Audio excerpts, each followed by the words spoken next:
सर्वांना नमस्कार।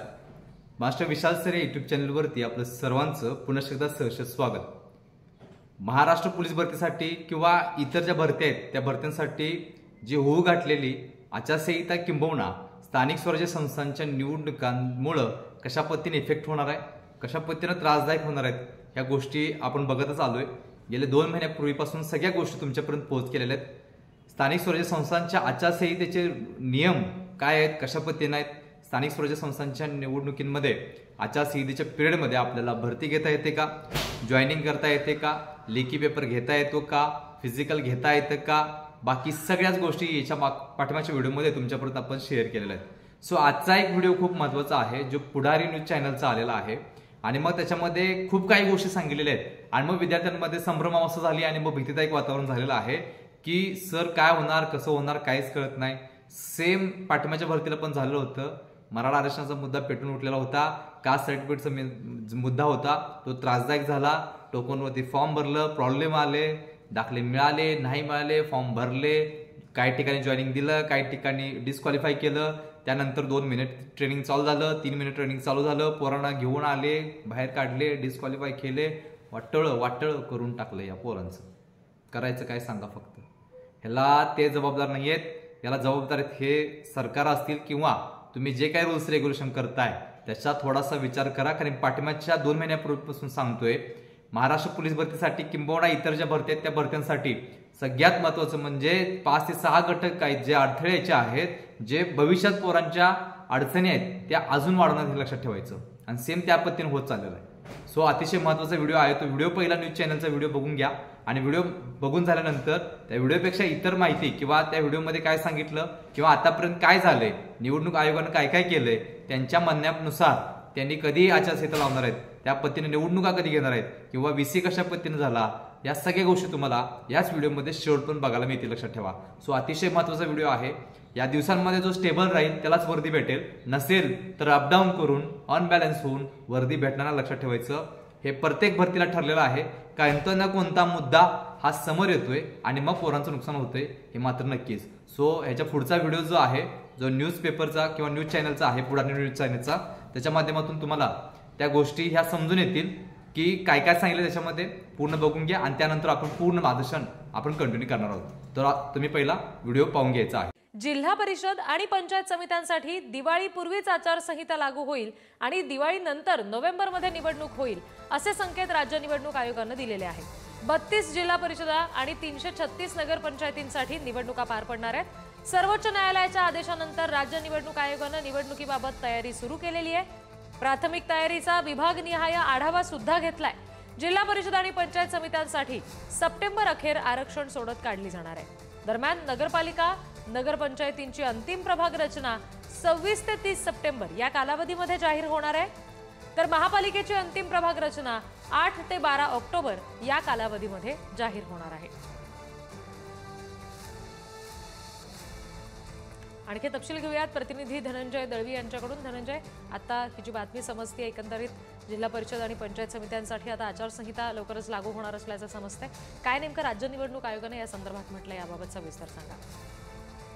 रिद्धी, आपण जर पाहिलं तर जानेवारी 2026 अखेरपर्यंत स्थानिक स्वराज्य संस्थेच्या निवडणुका घ्या असे आदेश सर्वोच्च न्यायालयाने राज्य निवडणूक आयोगाला दिले आणि याच पार्श्वभूमीवर आयोगाच्या निवडणुकांच्या तयारीला सुरुवात केलेली पाहायला मिळते आणि त्यानुसार आयोगाने राज्यातील सर्व जिल्हाधिकाऱ्यांची एक आढावा बैठक जी आहे ती VC द्वारे घेण्यात आली। यामध्ये आपण जर पाहिलं तर जिल्हा परिषद व पंचायत समित्यांसाठी दिवाळीपूर्वी जे आहे ते आचारसंहिता लागू होईल असे संकेत आहे आणि दिवाळीनंतर नोव्हेंबरमध्ये निवडणूक होईल असे संकेत आपल्याला पाहायला मिळतात। आणि या सगळ्यामध्ये आपण जर पाहिलं तर या बैठकीमध्ये संपूर्ण राज्यातील सगळे जे जिल्हाधिकारी होते ते उपस्थित होते आणि यामध्ये आपण जर पाहिलं तर काही महत्त्वाच्या गोष्टींचा आढावा घेण्यात आला। त्यामध्ये मतदान यंत्र हे किती आहेत, त्यापैकी नादुरुस्त किती आहेत, जिल्हा परिषद असेल, पंचायत समिती, नगरपालिका, नगरपंचायत, महापालिका यामध्ये मतदान केंद्र किती आहेत, अतिरिक्त किती EVM लागणार आहेत, या सगळ्याचा आढावा घेण्यात आला। त्याचबरोबर आपण जर पाहिलं तर हे EVM ठेवण्यासाठी एक सुरक्षित जागा लागते, तर त्या जागा आहेत का सुरक्षितरित्या, या सगळ्याचा सुद्धा यामध्ये आढावा घेण्यात आलेला आहे। त्याचबरोबर अधिकारी, निवडणूक म्हटलं तर मोठ्या प्रमाणात अधिकारी वर्ग या निवडणुकीसाठी पाचारण करावा लागतो, अधिकारी लागतात. त्यामुळे किती अधिकाऱ्यांची पदे रिक्त आहेत, कोणती पदे रिक्त आहेत आणि त्यानुसार किती अधिकारी लागतील आणि सप्टेंबर अखेरपर्यंत आरक्षण जे आहे त्याची सुद्धा सोडत आहे. त्यामुळे ह्या सगळ्या संदर्भातली चर्चा, आढावा जो आहे तो या बैठकीत घेण्यात आलेला आहे. त्यामुळे आता जर आपण पाहिलं तर दिवाळी नंतर नोव्हेंबरमध्ये निवडणुका होतील असे संकेत आपल्याला पाहायला मिळतात. जी, धन्यवाद सगळ्या तपशिलांसाठी धनंजय.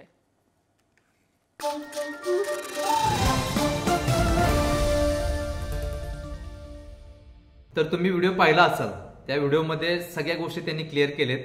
आयोगाचं आणि सरकार आणि बाकी सगळ्या गोष्टी त्यांचा समन्वय साधून त्यांनी काय काय सांगितले, सरकारनं काय केलंय, कुठं कुठं काय काय झालंय, ह्या सगळ्या गोष्टी तुमच्यापर्यंत शेअर केल्यात.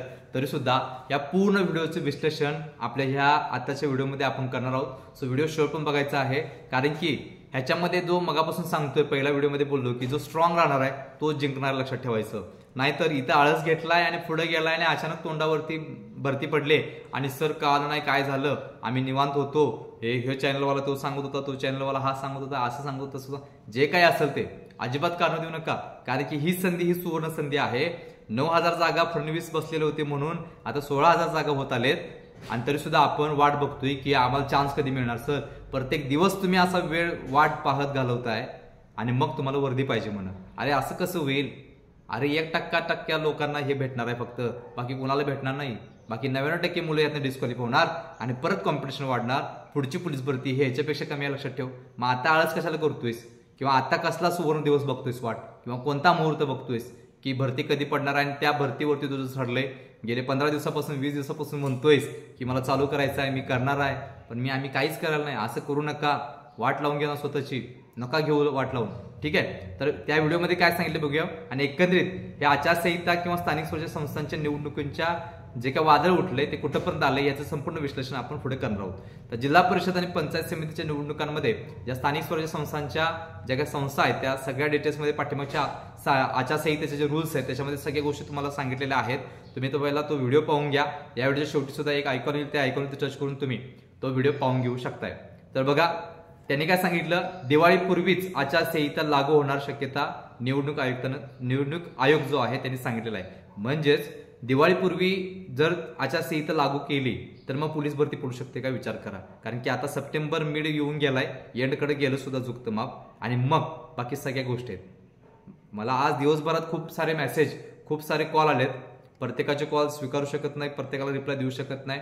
बरोबर 14,100+ मेसेज हे एकंदरीत पेंडिंग पडलेले आहेत, लक्षात ठेवा. सो अशा पद्धतीनं दिवाळीपूर्वीच आचारसंहिता लागू होण्याची शक्यता जी आहे ती निवडणूक आयोगानं सांगितलेलं आहे, लक्षात ठेवा. त्या न्यूज मधला ते सांगतोय, समजलं. दुसरा मुद्दा, दिवाळीनंतर निवडणूक असं सांगितलंय. दिवाळीनंतर निवडणूक म्हणजे दिवाळीच्या अगोदर आचारसंहिता, दिवाळीनंतर निवडणूक. म्हणजे बघा कशा पद्धतीनं ह्या अडचणीत वाढ होत चाललेली आहे हे दिसून यायला लागले. नंतर 32 जिल्हा परिषदा आणि 336 नगरपंचायतीच्या निवडणूक ह्या स्थानिक स्वराज्य संस्थांच्या निवडणुकीच्या माध्यमातून होणार, लक्षात ठेवा. पाठीमागं ज्या गोष्टी होत्या की सर्वोच्च न्यायालयाने आपल्या महाराष्ट्र सरकारला जाब विचारला होता की तुम्ही ज्या पेंडिंग निवडणुका होत्या स्थानिक संस्थांच्या त्या कशा पद्धतीनं आणि कधी घेणार आहात, एवढा वेळ का लावतात, असं सांगितल्यानंतर 20 दिवसाचा पिरियड ह्याच्या सर्वोच्च न्यायालयाने महाराष्ट्र सरकारला दिलेला होता. आणि मग महाराष्ट्र सरकारनं त्या 20 दिवसाच्या पिरियडमध्ये त्यांनी त्यांचं टेंटेटिव्ह टाइम टेबल जे होते, अंदाजित वेळापत्रक सादर केलं होतं आणि त्या पद्धतीनं त्याच्या पुढे ते आता कंटिन्यू करत असलेले दिसून येतात. सो 32 जिल्हा परिषद आणि 336 नगरपंचायतच्या निवडणुका या स्थानिक स्वराज्य संस्थांच्या माध्यमातून आता होणार आहेत, एवढं लक्षात ठेवा.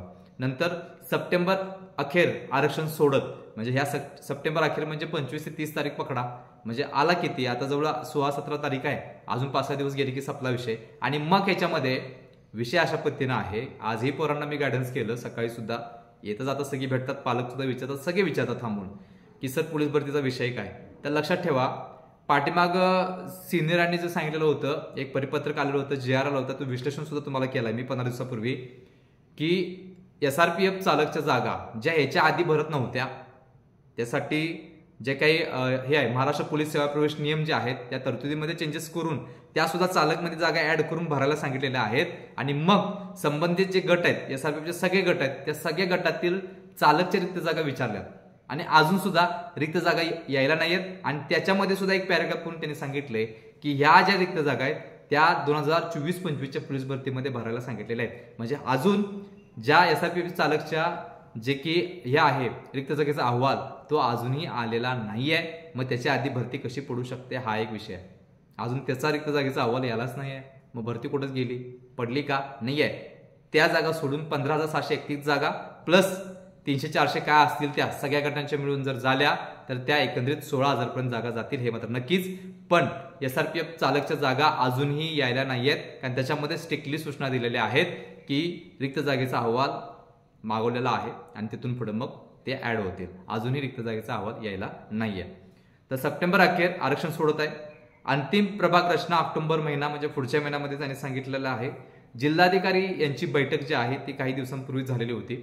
तर निवडणूक आयोगानं पूर्ण जिल्ह्याच्या सर्व जिल्हाधिकारी जे आहेत त्या जिल्हाधिकाऱ्यांची आढावा बैठक घेतलेली आहे आणि ती सुद्धा पूर्ण झालेली आहे. आणि ही आढावा बैठक VC द्वारे घेण्यात आलेली होती.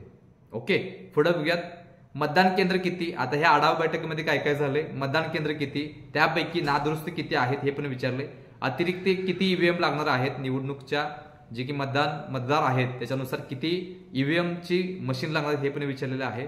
नंतर EVM सुरक्षित जागा याच्यावरती सुद्धा विचार झालेला आहे. आणि जे की मतदान घेणारे मतदान अधिकारी जे आहेत त्यांची सुद्धा किती संख्या लागणार आहे किंवा किती कमी पडते याचा संपूर्ण आढावा बैठकीमध्ये जे निवडणूक आयुक्त किंवा निवडणूक आयोग जे आहेत तिथं त्याच्यामध्ये पूर्ण झालेलं आहे, लक्षात ठेवायचं. सो अशा पद्धतीनं ज्या स्थानिक स्वराज्य संस्थांचा आज जो व्हिडिओ आलाय की पुढारीचा जो न्यूज चॅनल त्यांच्या माध्यमातून आलेला आहे की असं आणि असं आणि असं आणि असं. मग मी म्हणतोय मग जर दिवाळीपूर्वीचा आचारसंहिता म्हटली 1 महिन्यापूर्वीची किंवा 1 महिना तो पिरियड जर पकडला तर ह्याच्यामध्ये भरती प्रक्रिया किंवा बाकी सगळ्या गोष्टी होऊ शकतात का ह्याच्यावरती पाठीमागे व्हिडिओ बनवलाय. सो अतिशय महत्त्वाचा विषय आहे की स्थानिक स्वराज्य संस्थांची आदर्श आचारसंहिता 4 दिवसापूर्वी तुमच्यापर्यंत पोहोच केलेली होती की ह्याच्यामध्ये आचारसंहितेमध्ये कोणत्याही पद्धतीनं भरती पाडता येत नाही, कोणत्याही पद्धतीनं मुलाखती घेता येत नाही, कोणत्याही पद्धतीनं त्याच्यामध्ये नियुक्त्या देता येत नाहीत, कोणत्याही पद्धतीनं ट्रेनिंगला बोलवू शकत नाही, कोणत्याही पद्धतीमध्ये तुम्हाला लेखी परीक्षा घेता येत नाही. ह्या सगळ्या गोष्टी तुमच्यापर्यंत प्रूफ केल्यात. विथ प्रूफ म्हणतोय. समजा GR आदर्श आचारसंहितेचे GR सांगितलेत. अजून आचारसंहिता चालू व्हायची आहे तर आचारसंहितेच्या अगोदर काही डेज आहेत पण ते डेज त्यांनी गाजवायला पाहिजे सरकारनं. कारण त्याला जर निवडून यायचं असेल तर एक संधी आहे की आम्ही एवढ्या जागा पाडलेल्या होत्या, 16,000 जागा तर त्यांनी फिक्स करता आणलेल्या आहेत. पण त्याचा जर त्यांनी भरती पाडली आणि बाकी सगळ्या ज्या आहेत फिजिकल नोव्हेंबर-डिसेंबरला जर घेतलं तरीही चालेल, पण त्यांनी भरती पाडून सगळ्या गोष्टी करायला पाहिजेत. पण त्यातले अडथळे अजूनही जैसे थे आहेत. ह्याच्या आधीपासून सांगतोय, आत्ताही सांगतोय की वयवाढीचा विषय सोडून बाकी सगळं जे आहे अडचणी त्या ॲज इट इज आहेत, लक्षात ठेवा. वयवाढ तेवढी पूर्ण झाली 2022, 23, 24, 25ची, लक्षात ठेवा. सो वयवाढ क्लिअर झालेला आहे मुद्दा. पण आताच्या घडीला सरकारच्या हातामध्ये सगळ्या गोष्टी आहेत, त्या कशा पद्धतीने हाताळतील हे फक्त येणारे दिवस सांगतील. पण आचारसंहितेच्या अगोदर भरती पाडावी असं सरकारला विनंती आहे आणि मग नंतर तुम्ही बाकी सगळ्या गोष्टी कराव्या लागतील. पण भरतीतले जे अडथळे आहेत 4-5 ते पूर्ण करूनच त्यांनी भरती पाडायला पाहिजे. नाहीतर विनाकारण त्रास होणार, विद्यार्थी रस्त्यावर येणार, भरतीला विरोध होणार आणि मग भरती पुढं होत जाणार. ह्याच्यापेक्षा पहिला जे काही डेज आहेत आता त्याच्यामध्ये लवकर त्याच्यावरती निर्णय घेऊन तुम्हाला ती भरती पाडता आली पाहिजे एवढी सरकारला विनंती आहे. सो अतिशय महत्त्वाचं विश्लेषण तुमच्यापर्यंत पोहोच केलेलं आहे. त्याच पद्धतीनं हा जर मार्गदर्शन आवडला असेल तर आपल्या ह्या व्हिडिओला लाईक पण करा, कारण की ह्याच्या पाठीमागं खूप मोठा अभ्यास आहे. या सगळ्या गोष्टी तुमच्यापर्यंत पोहोच करत असताना ह्याच्या पाठीमागं खूप मोठा एक्सपिरियन्स लक्षात ठेवायचं. त्याच पद्धतीनं महाराष्ट्रामध्ये एक छोटीशी अनाउन्समेंट करतोय. आपली महाराष्ट्रातील सगळ्यात मोठी पोलीस भरती स्पेशल 2025 साठी PDF बॅच तयार केलेली आहे. 11,500 प्रश्नसंच याच्यामध्ये आहेत, लक्षात ठेवा. तब्बल 1600-1700 पानांची ही PDF आहे आणि ही PDF सोबत तुम्हाला डायट प्लॅन सुद्धा फ्री देण्यात येणार आहे, लक्षात ठेवा.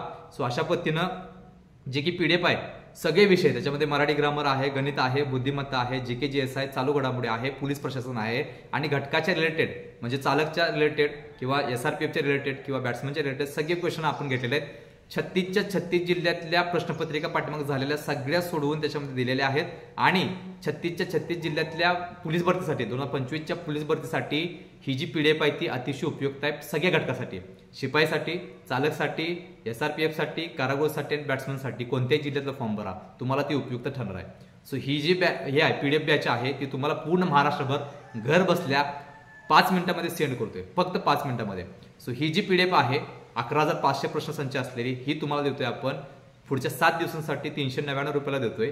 सो एवढ्या कमी फीजमध्ये तुम्हाला घर बसल्या 5 मिनिटांमध्ये ही PDF भेटते. तब्बल 1700 प्लस पानं काय ते त्याच्यामध्ये आहेत. सो विनंती करतोय ज्यांना ज्यांना इतिहास करायचा असेल 50% पेपर हा ह्यातला असणार आहे, 50%. सो ज्यांना ज्यांना ही PDF हवी असेल त्यांनी ह्या स्क्रीनवरती दिसलेल्या व्हॉट्सअप नंबरवरती लगेच मेसेज करा. तुम्हाला ही PDF फक्त 5 मिनिटांमध्ये भेटून जाईल. आजपासून सुरुवात करा, वेळ कमी आहे आणि मी सांगतोय तेवढंच होतंय. त्यामुळे PDF मात्र घ्यायला विसरू नका. फक्त आणि फक्त 399 रुपयामध्ये तुम्हाला ही PDF भेटेल. सोबत तुम्हाला डाएट प्लॅन सुद्धा भेटणार आहे जो 99 रुपयाचा आहे, तो सुद्धा मोफत भेटणार आहे. तर ज्यांना ज्यांना आजपासून इतिहास करायचा आहे, ज्यांना ज्यांना यावेळी वर्दीत यायचं आहे, ज्यांना ज्यांना यावेळी आईबापाची स्वप्न पूर्ण करायचे आहेत, आपली सुद्धा स्वतःची पूर्ण करायचे आहेत, त्या सर्व आदरणीय विद्यार्थ्यांना ही PDF अतिशय महत्त्वाची असणार आहे आणि गेम चेंजर असणार लक्षात ठेवा.